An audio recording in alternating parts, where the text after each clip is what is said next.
A Winter Olympic Games is always about the athletes. Every year, the sports are innovating and the athletes are getting better and better. Behind the scenes, a lot of innovation is also going on. And intelligent tech is as much a part of the Olympics as the sports are. With the athletes and technological innovations tag-teaming their way into the future, times will get faster, records will be broken, and the viewing experience will only get better. This is the making of the Beijing Winter Olympics.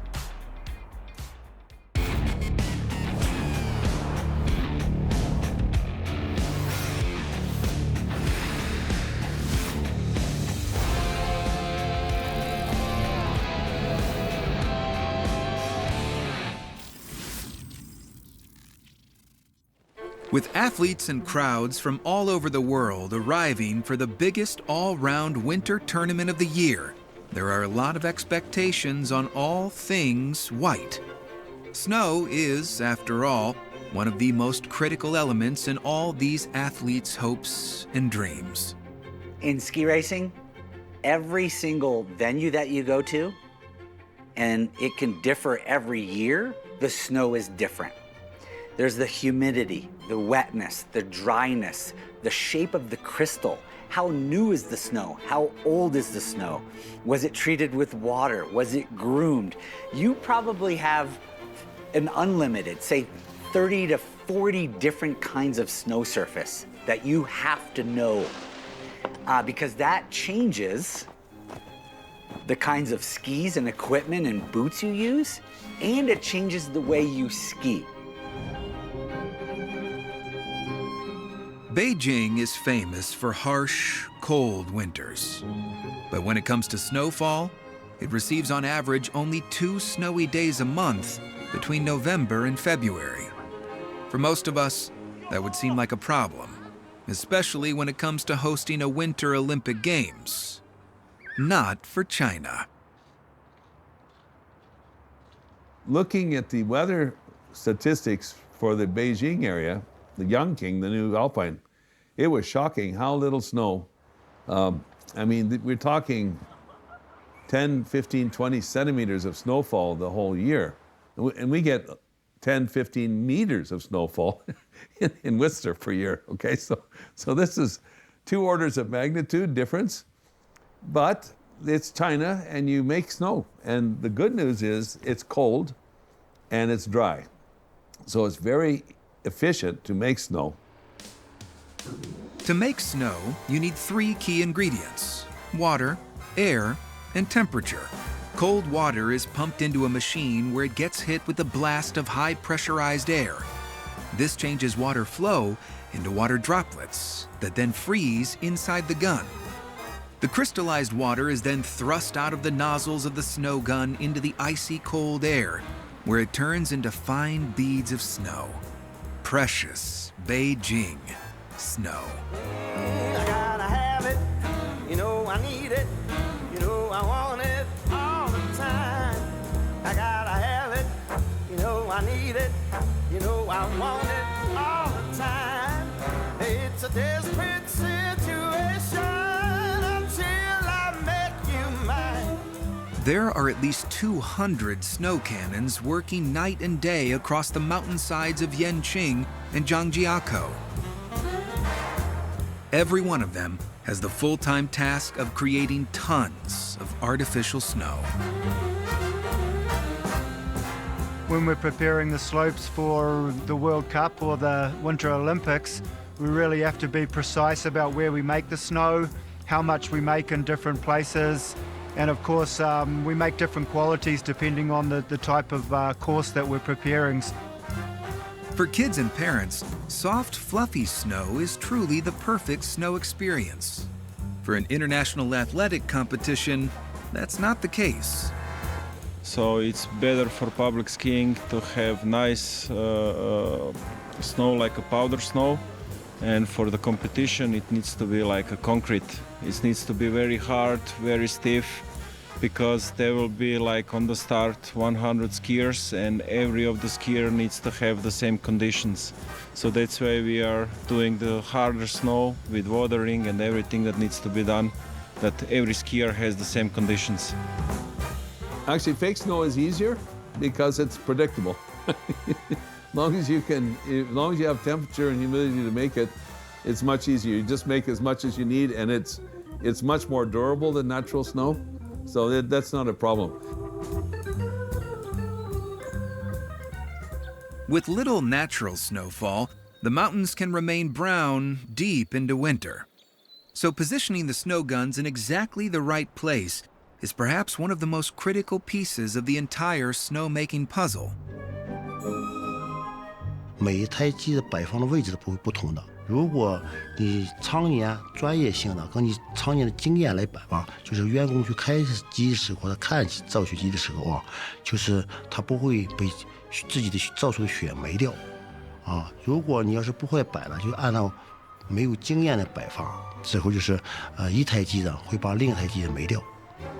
这是我们摆机子最专业的，而且是没有几年摆放机子和头脑不转的人啊，这个机子摆上之后会出很大问题的，也会受罪。And even with massive snow cannons, the art of snowmaking is still subject to Mother Nature. 就是风向，比如说我的雪道开业比较着急，而且今天晚上风特别大，你不造雪的时候我这没雪，你造雪的时候我的雪都飞掉了，所以我们会把我们的设备按照我们的预定的位置放好之后，把机头压到最低。它第二天之后呢，它会给我造出个冰雕来，你知道吗？就是造不出雪来，而且出了雪之后是水。这是每个雪场都会出现这个大的问题，就是我们前期造雪跟后期造雪的区别。前期我们地方就是会风小一点啊，会刮东风或者是南风啊，它是会定向刮的。后期造雪呢，它风向不变啊，不定的。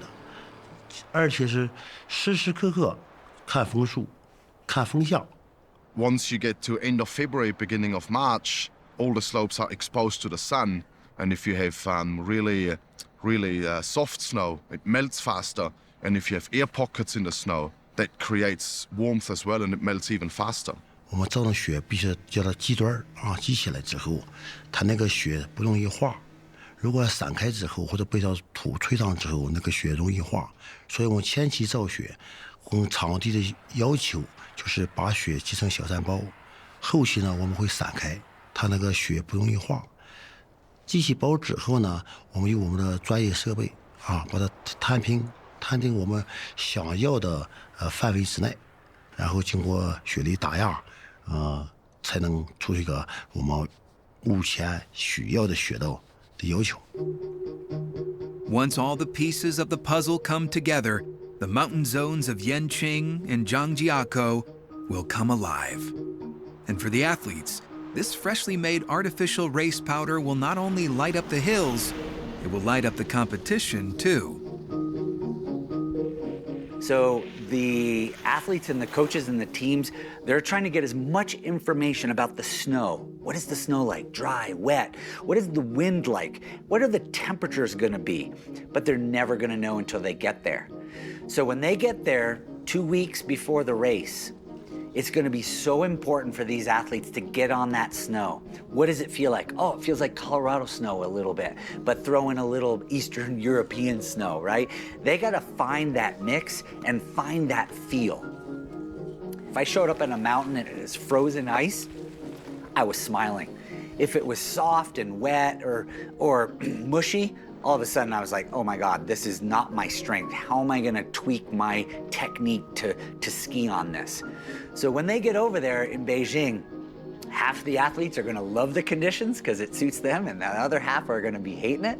It's awesome. I think it makes a whole new level of excitement that no racer, in skiing anyway, has ever run these courses.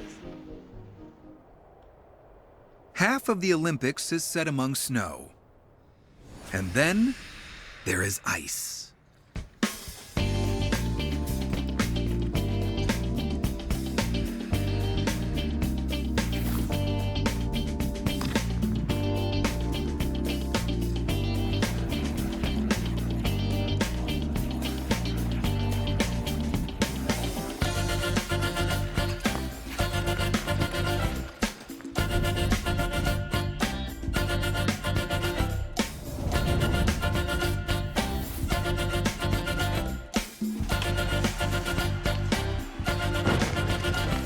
So all ice is not the same. I mean, you might think ice freezes at 32 degrees Fahrenheit or 0 degrees Celsius.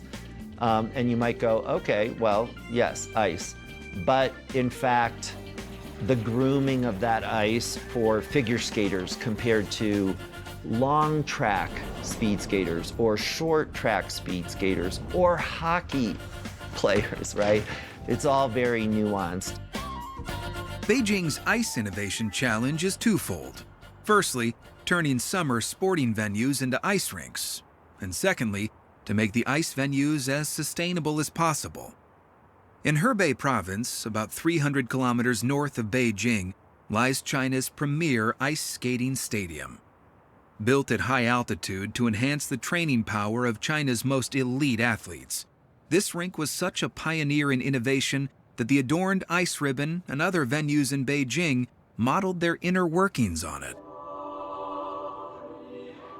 咱们这个场馆呢，它整个占地面积呢是2.5万平方米，就是主体建筑。咱们这个冰场啊，它是采取了全国第一个整个冰场一张冰1.3万平方米左右的一张冰制成，其他地方是没有的。第二，咱们采用国际先进的技术，二氧化碳制冰技术，它是绿色、安全、环保的，它会对咱们的空气还有咱们的环保方面任何的影响都没有。The advanced use of CO2 technology means the ice rink can adapt quickly to all those different sports chewing up the same ice.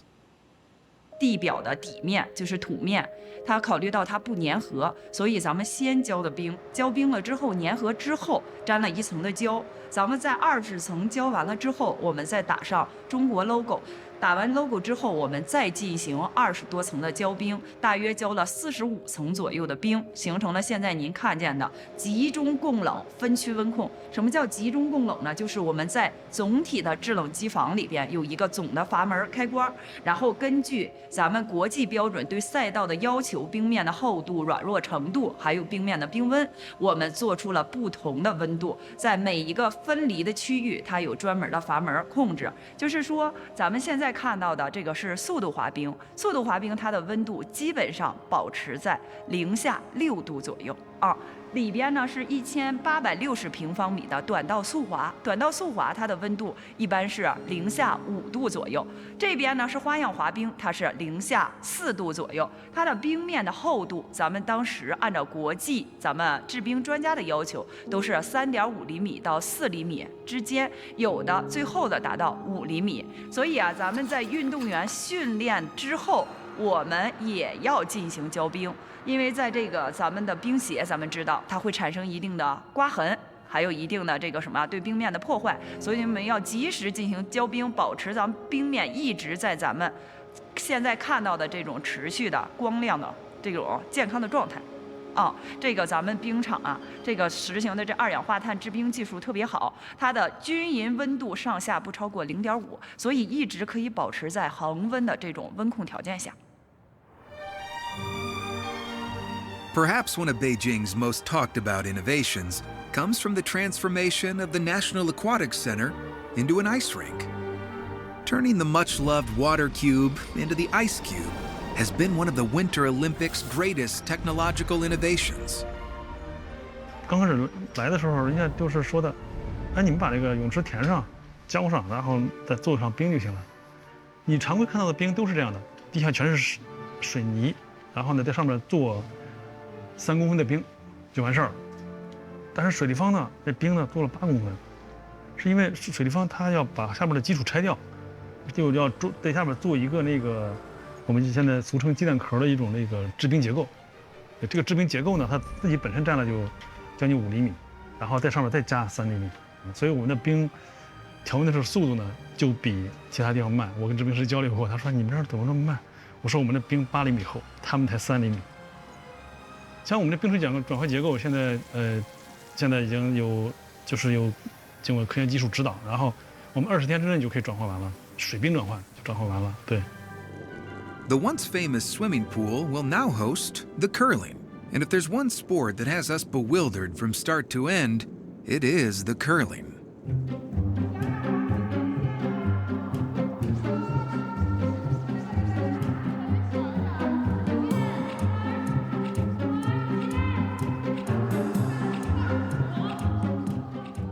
冰壶是特别有魅力的运动，可是在中国只有2000个注册运动员，这个太可惜了然后WCF 就国际冰壶组织也特别希望在中国找到打冰壶的人，这个我们有绝对把握，因为北京太大了然后那个奥运会会带来一个巨大的拉动如果我们能让冰壶变得更有意思，这样呢更容易让青少年去喜欢这个运动，然后就快速的来体验The Olympic curling schedule is packed. It's an exciting and complicated sport, so a lot of effort has been put into finding innovative ways to help the audience not just enjoy it, but actually understand it. 但是冰壶呢，又在中国又特别少，没有场馆然后真正接触的人会非常少怎么能让观众更好的、更快的理解冰壶就是做了一些尝试，我们用这个视频的办法，数据都抓出来，然后去单独呈现给观众。这是个特别有意思的运动，就是说，它的所有的秘密在曲线上，所有秘密都在曲线上，没有曲线肯定就没有冰壶。这个是曲线呢，让球可以绕过那个障碍往前走然后就形成那种特别大的悬念。所以我们会把冰壶的这个大本营里边的局面和它的曲线都呈现给观众，观众就会觉得他好像看懂了。刚刚我们看到的是冰壶赛况的智能观带系统。我们通过这个大屏的画面可以看到，大屏的左侧是有一个大本营的实时视频流的画面。在这个画面里面的话，运动员可以通过观看这个画面，了解这个冰壶比赛大本营里面的一个冰壶的分布情况，用于判断这个比赛的一个基本的一个局势。在这个画面的右侧有一条这个长长的冰壶轨迹的曲线。这个冰壶轨迹的曲线对应于这个投壶运动员他刚刚投出的这个冰壶的运动轨迹。现场比赛的观众可以通过观看这个冰壶的轨迹来判断冰壶运动员的一个比赛的状态，也能够更好的了解冰壶这项运动的一个精髓。Helping the audience understand the sport through innovative computer technology has been a great achievement. For the athletes, of course, it still comes down to the conditions of the ice, and it better be perfect. Sub-Zero, baby, cold as ice. Yeah, the temperature low, but it's cool, baby girl, I'm the Iceman. Iceman. Sub-Zero, baby, you know it's right. You know what time it is. My temperature is Sub-Zero. 那个花滑短道，它的冰面呢就没可能对拼度有要求，但是就没有像冰壶那么高。刚才我说了，就是冰壶它会自己滑动一段时间，这个时候呢，如果冰不平，有高差或者左右不平，这样都会有问题，所以要求绝对的平。当然，绝对平也不是说一微米的误差，也是有误差的，对吧？也会有一点点误差，因为毕竟是有人工参与的成分，它不是机器会有一点点误差，那就是毫米级的误差。冰壶的冰是在所有的冰上运动中，然后对冰面质量要求最高的，是因为在这个冰壶比赛呢，它有一个特性，你看我们所有的冬奥会其实是围绕运动员来的，对吧？然后呢，你会看到冰壶呢，它是投出去之后呢，有20多米长，是跟运动员没关系的很多，冰壶是自己跑的。这个冰壶运动，我接下来我的感受就是，其实外国人有一个他们创造这项运动的人有一个特别伟大的地方。他把我们小时候玩的这种扔石头的游戏做成了一个冬奥运动，真的是很伟大。像我们小时候玩弹玻璃球、踢布团，可能你们都会在书上看过。但是你看老外把这扔石头玩成了一个运动，而且向世界推广。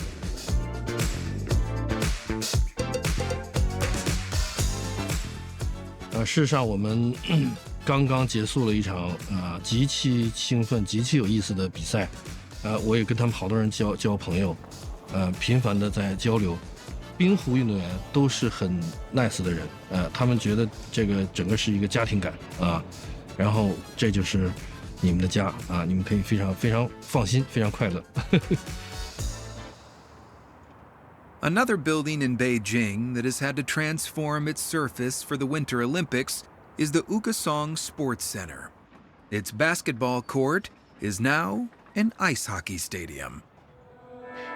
我们其实在正常的情况下，我们冰球、篮球，它是今天是冰球，明天就是篮球，因为它需要非常快速的一个转场，我们才能实现就是2天2场比赛。那我们在实现这个比赛的过程中，其实就是刚刚您聊到的，就是我们核心点是在于哪里呢？第一个就是我们板墙。我们要实现快速转场是，我们板墙一定是因为每一块板墙它有一个固定的位置，那我们一定要是在很快速的能找得到这个固定的点是在哪里，哪一块板墙是在这个固定的点位。一旦就是我们在这个快速拼装的过程中呢，稍微有一个偏差，那整个一圈它都会重新调整，就会耽误很多时间。所以这一块的它的核心点就是在于，就是一个我们能快速的准确的找到板墙的点位，另外一个能快速的找到它认定的一个位置，然后我们再利用我们的专业一些技能，然后慢慢的给它拼装。那在这个慢慢的拼装，其实也是很快速的一个积累了，就是达到快速的4到6个小时的一个转场。就是我们打完一场冰球的时候，其实我们第一步要做的呢，是在我们的冰面上铺上一层冰被。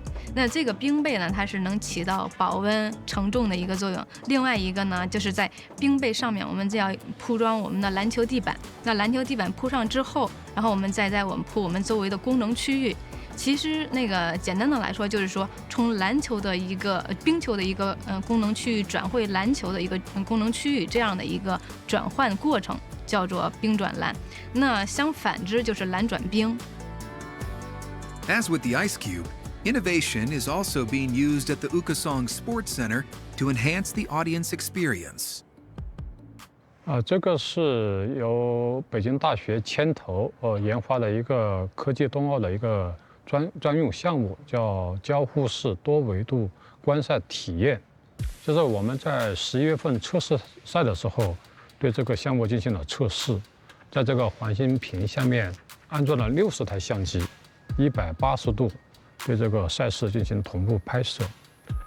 但这60台相机是不够的，要实现一个自由视角去观看比赛，要对这个相机之间要进行计算，要把这些新的视点影像要补充进来。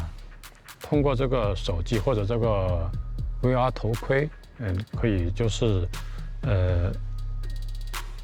多视角或者自由视角的去观看这个比赛，可以拉近，也可以回放去看你重点关注的环节。它这是这个核心技术中的最核心的部分，就是要通过这个智能的高效的计算，把这些新的这个视点把它计算出来，实现这个无缝隙的平滑的观看。哪怕你不在现场，只要你下载了一个 APP， 有这个网络环境前提下，用主流的手机，你都可以享受到这个现场观看的效果。In Beijing's Olympic Village, entertainment-focused innovation has been created for those athletes who won't be able to leave the village throughout the duration of their stay. Some welcome techie distractions offer athletes the chance to experience a bit of Chinese culture and play other virtual sports in their downtime. 我们特别考虑在这个项目安排的时候呢，考虑了几大方面。第一方面呢，肯定是因为是个奥运娱乐休闲中心嘛，那我们有奥运的项目，比如说我们这里边有很专业的 VR 滑雪模拟器，在这个滑雪模拟器上面呢，可以身临其境的感觉现场滑雪的感觉。同时呢，我们还有一些很娱乐性的运动类的游戏，比如说 VR 的乒乓球啊、羽毛球，这些都可以在这里边体验。但是呢，同时呢，其实我们这个项目里面呢，还规划了更多的这个奥运加上文化的内容。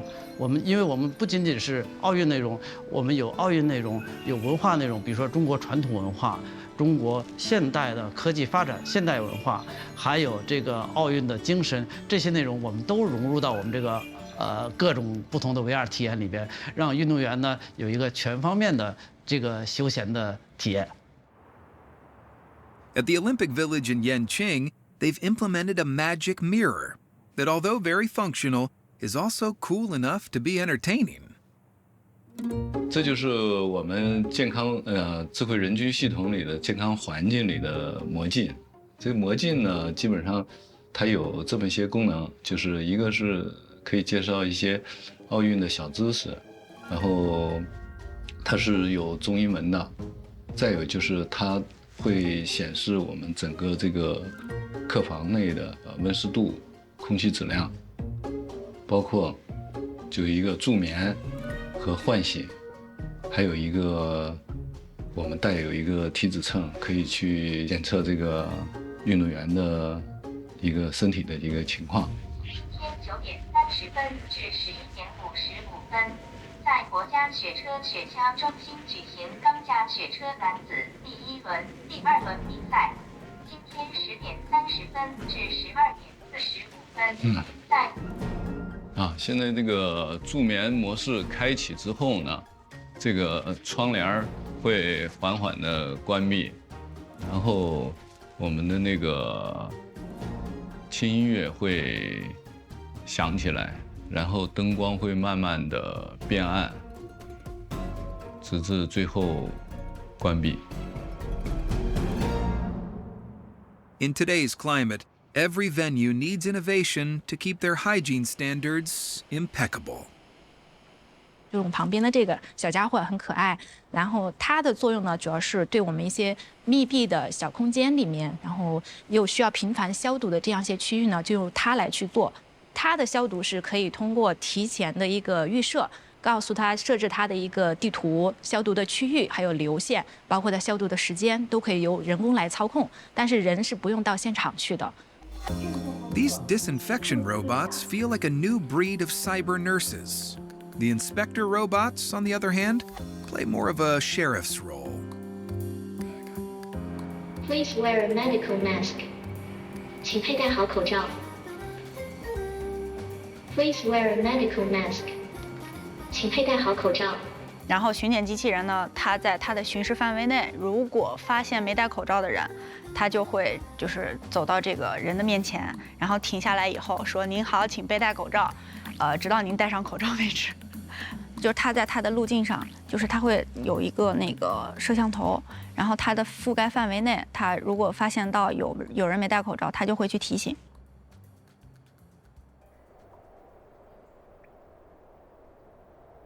In the 21st century, almost every mountain around the world has become an exploration zone for climbers and adventurers from every walk of life. Add a blanket of snow to those mountains, and you have a playground for millions. Humans have been sliding down snow-covered slopes and mounds for centuries, long before almost any other invention. 这个雪板呢，就是阿勒泰古老的滑雪板，距离现在呀，有几千年甚至上万年了。当时的古代人呢，就用这种滑雪板呢，在进行叫狩猎，它是阿勒泰人生存的一种工具。往前滑的时候，马毛是顺茬的，但是上山的时候，马毛是强茬的，所以这样上山可以直接上，下山的时候啊，它呢有点石块，有点泥土，有点倒木，会一跃而过了。雪板呢，这个木芯都是自己做的，懂的。它这个滑雪杖是一根杆，它不是2根杆。那滑雪杖也比较长。这都是他们长期狩猎所总结出来的。Unlike today, the skis of thousands of years ago were purely functional. 他们滑雪的目的就是生存，唯一的目的就是生存。那个时候人类就是这时期晚期的时候，还没有放牧，还没有农耕，只是靠狩猎和采摘。没有狩猎，人类就没法生存。冬天的狩猎，是吧？雪如果超过了膝盖以上，人类就没法行动。所以他必然逼着他把脚下捆上一捆树枝，他才能够减少压强，在雪面上走动、跑动，了解了雪的血性，他开始脉动，一直最后到滑动，逐渐的演变成滑雪。这样才能使这个人类在这个寒冷的地区能够生存下来。Those skis that were once tools for survival would go on to form the backbone of a sporting legacy where athletes from around the world would gather once every 4 years to celebrate winter sports. For most of us, we will celebrate the Winter Olympics from the warmth of our own front room. Getting the best Olympic coverage beamed directly into our homes is the job of teams of dedicated cameramen and experts. Like all today's cutting-edge innovation and technology, filming for the big and small screen has evolved over decades to get to where it is today. I was actually hired as a technical director to make sure everything looked like Alpine, World Cup Alpine racing, and also to stunt double the skiing racing competition sequences. They were trying to figure out how to track a skier and make it look like he's going 5 times faster than he really is. So they set me up with an Airy 2C with a 10mm lens and a battery belt. It wasn't really that heavy. And then I started tracking these ski racers. And within a day or two, I mean, I was going alongside these guys easily at 34, 40 miles an hour. I want to say that all in all, with the 35 Airy 2C lens, battery belt, I'm packing around 40 pounds still. And the dailies came back from London and they all threw their hands up and they said, "We did it." I mean, look at the GoPros today. Every kid on the mountain has one on a helmet, on his pole. I mean, he's got them all over the place. So that's quite an evolution, I would say. But technology has always moved fast. Today, more than ever. But even 50 years ago, new gadgets and new toys were coming into play and immediately put into practice. And in the early 70s, freestyle ballet and freestyle skiing was kind of coming into its own. And I worked with this young ballet skier. His name was Mike Shea. And I actually put a small recorder, a Nagra recorder called an SN, that was like smaller than a loaf of bread. This is it right here. And it's reel to reel, just like the old days. And there's a recording head, and there's an eraser head, and you just turn it on and it rolls. And then this little reel-to-reel records the sound, and lo and behold, you go back, you send it to the lab, and you got this incredible audio sound that comes back. I mean, it's really quite amazing, the quality of sound that this little fella captured. When I ski my ballet, I try to avoid all stops and make it as smooth as possible. And I do this with a lot of arm movement. Now I go into a move called the Shea Guy. Again, the arms are extended, and I turn on it. And, you know, just the fact that I was able to combine the ability to ski alongside a skier, sync them up with true crystal sync, lip sync. Good to hear my music. Tchaikovsky, Winter Dreams, Tchaikovsky Symphony No. 1. Was pretty cutting edge.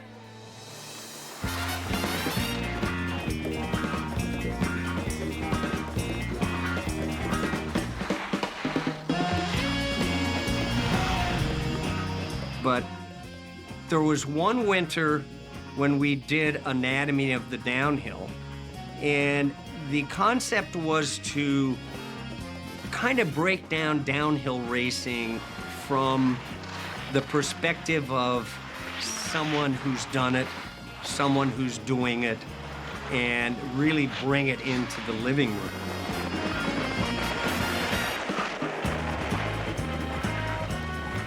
His focus now is on the high-speed chutes. Immediately, he begins to prepare physically and mentally for the turn above the Hunchok. And I would use this, looks like a prehistoric gadget, but this is a ski mount that I had a local metalsmith build me. And it actually has these little set screws with Allen wrenches. And literally, you can screw this to the ski, the tip and the tail. And then I have this other silly looking thing where I had little screws that would raise and lower it so that I could set the angle of the camera at the right height, etc. So I had this in my backpack. And then I had this thing, which is called a gazap. So this gazap actually holds 16 millimeter film, and then this lens attaches right here as a C-mount. So you got that, and I would guess if you were to look at that, what is that? Is that 1, 2, 3, 4, maybe 5 GoPros in size, and easily 4 times the weight of one GoPro, if not 5 times the weight. So this is a gazap, and this was the little puppy that enabled me to do the ski mounts, the tracking, the behind the back, the under the legs, all those unique shots that I was able to capture, you know, in downhill racing and free skiing and freestyle, you name it, this was the workhorse.